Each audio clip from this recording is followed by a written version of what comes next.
What's going on, guys? My name is Lindsay and this is Little Helpful Files. So I have been wanting to record this video, just have been struggling to find the time to do it, and so I'm finally going to take the moment to record this for you all. First and foremost, I just want to say this is going to just be for entertainment purposes. This is just me sharing my story with my health journey, and so if this is something that you guys don't want to listen to, there might be some, more like detailed things within it, and it is about endometriosis. So if that is something that you are not interested in, I do have a ton of other videos and lots of other content that you can watch. You can go check out my cash stuffing videos or my devotionals that I've started doing, but I just want to say that first and foremost, and I am not a doctor. I'm not here to tell you anything one way or the other, right or wrong. I'm just simply sharing my experience and what I've gone through in hopes that it will just provide some encouragement and maybe shed a little bit of light on some of the misconceptions with endometriosis. So I'm gonna go ahead and get into the video.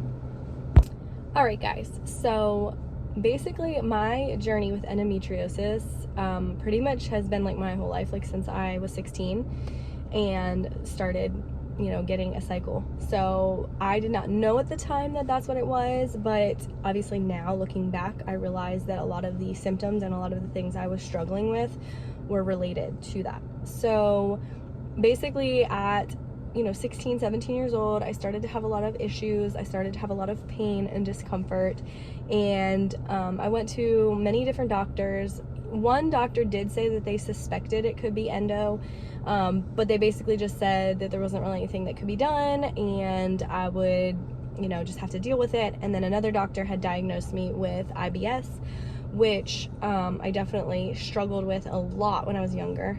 As I got older, I did change my diet, and I started to really pay attention to the foods that made me feel like really bad and have really insane cramps and just feel sluggish and awful and inflamed. And I've really just started to eliminate some of those foods, so like red meat and dairy, fried foods, and just like eating out really in general, I started to cut back on, especially in the last few years. So I actually got to a point where I was in so much pain. I was pretty much, doubled over, having to use a heating pad, taking medicine all the time. There was maybe 3 days out of the month where I felt like okay, but other than that, I was in chronic pain. Now at the time, like especially during my cycle that week, I really didn't realize like that it wasn't normal to be feeling that type of intense pain and discomfort. I would also get really bad migraines, and I just really couldn't function properly. So I had a friend, this was after my son was born, so this is when I feel like my symptoms probably got a lot worse after going through a pregnancy and having a child. So my friend was talking to me, and she had experienced the same thing, and so she recommended a doctor, a specialist that specialized in endometriosis. So I actually went and set up an appointment with him, and he was like fantastic, phenomenal. He pretty much was able to say like he was 99% sure that all my symptoms were related to the endometriosis, but the only way to really fully diagnose it was with surgery, which at the time I was like not thrilled about, but I also knew how much pain I was in, and I knew that like nothing else was working. I had tried multiple birth controls over the years. They did not work or help. If anything, I feel like sometimes it made it worse for me because I was then on such a roller coaster of emotions, and my hormones were just all over the place. So I had scheduled a surgery, and this was right during everything with COVID. So everything pretty much shut down. My surgery got postponed, so it got moved out like 3 or 4 months. And that month, it was June of 2020, and I found out I was pregnant with our daughter. So I had to cancel the surgery, and because of getting pregnant, the symptoms of endo kind of go away. So the pregnancy, and then also with breastfeeding, it does mask a lot of the symptoms, or I don't know, it kind of like subsides them for the time period. So I was fine up until My daughter was about 1.5 years, and then I started to have some cramps and discomfort and pain coming back. And it was really bad. It was all the time. And I was having a lot of pelvic pain, a lot of abdominal pain. I was not feeling well at all. And I had not gotten my cycle back yet, so I wasn't really sure what was going on. I was also losing weight. And at the same time, I found a lump in my breast. So I was very convinced that it was something to do with that. And I went through, a couple of months of really just trying to figure out like what was going on. And this was basically starting in the summer of 2022. So, I kind of had put off going to the doctor for a while, but I finally went back to the doctor. They were convinced I had multiple things going on. They thought I had something with my gallbladder possibly, but I got a lot of tests done. Everything was coming back normal, and I was really struggling because I was still in a lot of pain, and there were no answers. And I did go ahead and get the lump and my breast looked at, which did grow. It got to an insane size, which I ended up having to get a biopsy done. Thankfully, it was a lactating adenoma. It was not any type of breast cancer, that's what I was concerned about and scared that they were going to find. But I'm very thankful that God was in that room in that season. He was in this whole process, truly.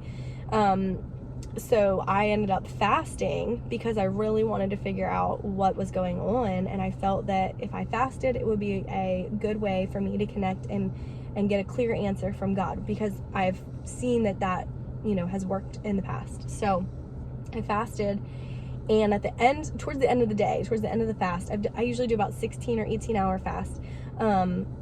It all started to click. God was very strongly putting endometriosis in my mind. And my doctor had actually sent me an email like 2 or 3 weeks prior to this, and I hadn't been there in almost 3 years, right?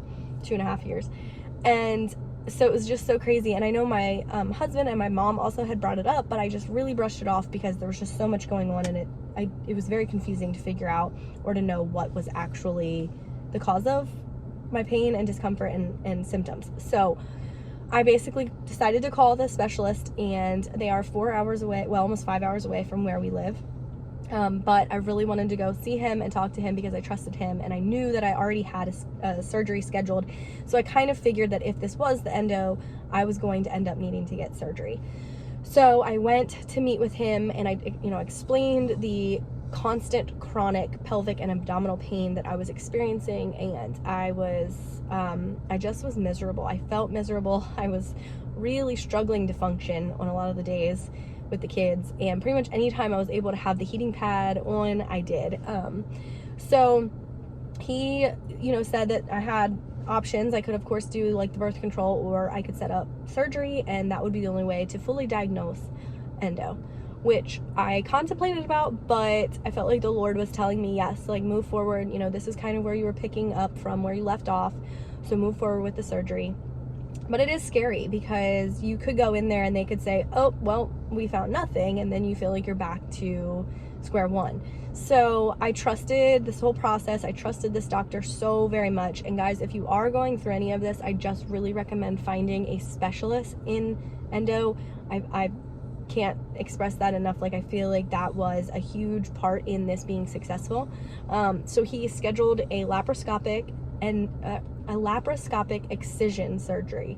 And so essentially what that was going to be doing is looking at all of the organs and finding any of the endometrial tissue. He would still be able to see the scar tissue and be able to remove that as well. So I did go through the surgery. It was about 2 hours. They said it could be anywhere from 2 to 6 hours long. Everything went smoothly without a hitch. I was so grateful. God, of course, was just there. He was so present through this whole process and so faithful to, just being in that room, I feel. So everything went well. He was able to remove tissue on my ovaries and then also like in between my bowel. And sorry, again, details, but this is the nature of what it is. So I can't even tell you guys. So like 4 days later, I started to feel better after, surgery, and I was kind of like getting back to normal and healing. I just don't even know how to express like the contrast between how I felt before and how I feel now. And I feel like a new person. I am so beyond blessed to be able to have had that done and had a really good turnout from it. And I know that's not always the story. Like sometimes people still will struggle with symptoms, or they're not able to get all of the tissue because sometimes it's so microscopic, it's really hard to see. And that could also still be true. I'm gonna still have to wait and see in the next couple years if I will have to get another surgery.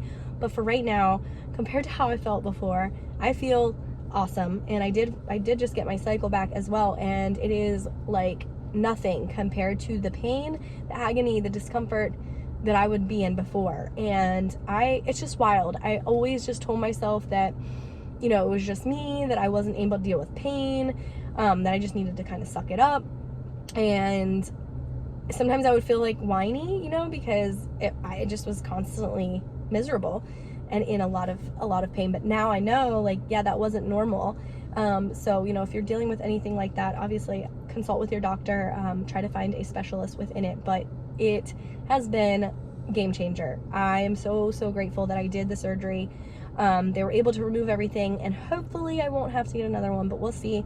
But for now, I just know that I feel a lot better. I feel like, you know, I can function like a normal human, and I haven't even had really take any medicine with my cycle being back this time, which is crazy to me. So, and again, I'm not taking like birth control. So, yeah, it's been really crazy. I also have to tell you that, like, through the whole process with the lump in my breast that I was also figuring out, God was really in that room with me. So I went, and the nurse that checked me in, the receptionist, had a pin that said, "Fall for Jesus." And when I went into the ultrasound room, and then eventually the biopsy, so they did the ultrasound and the biopsy in the same room, they were playing K-Love. And it was, let me tell you about my Jesus. And it was just so powerful for me. I was brought to tears because, well, I was scared, number one, but I also could feel God's presence with me. I knew he was there. I knew he was in the situation, taking care of everything. And yeah, it was just incredible and amazing. They took 6 biopsies of the lump. It was 8 centimeters big. It was a very big lump that grew in a very short amount of time. But hopefully after I'm done with nursing and all of that, it will go away. So yeah, very crazy story. But just, I love to be able to share this to tell you guys that God was in it. I mean, I was definitely crying out and praying through all of it, and God was faithful. He was there, even though it was scary, and I did not share a lot of this with many people. You know, obviously some family members knew what was going on, and they were praying for me, but yeah, I kind of just didn't want to put it all out there yet, especially because I didn't know what we were going to be dealing with. But I'm very grateful now. So if you are going through something like that, if you're going through pain, or you think you might have endo, number one, I would love to pray for you. So if you don't feel comfortable leaving a comment, you can send me an email. I'll put my email here. I would love to pray for you for it, but I also just want to encourage you that there is hope, and that you are not crazy, and that if you are in a lot of pain and having a lot of discomfort, it is definitely worth finding a doctor who will listen to you and that will take you serious. Because I know for me, like, my general practitioner did not really believe anything as far as endo, or didn't really put too much weight on it. And so that's why I just say I'm super grateful for my doctor, that he was knowledgeable enough in it and understood the severity of it. And I was only stage 1 endo, but there's 4 stages. But it doesn't really matter. So you could be stage 4 and have no pain, or you can be stage 1 and have a ton of pain.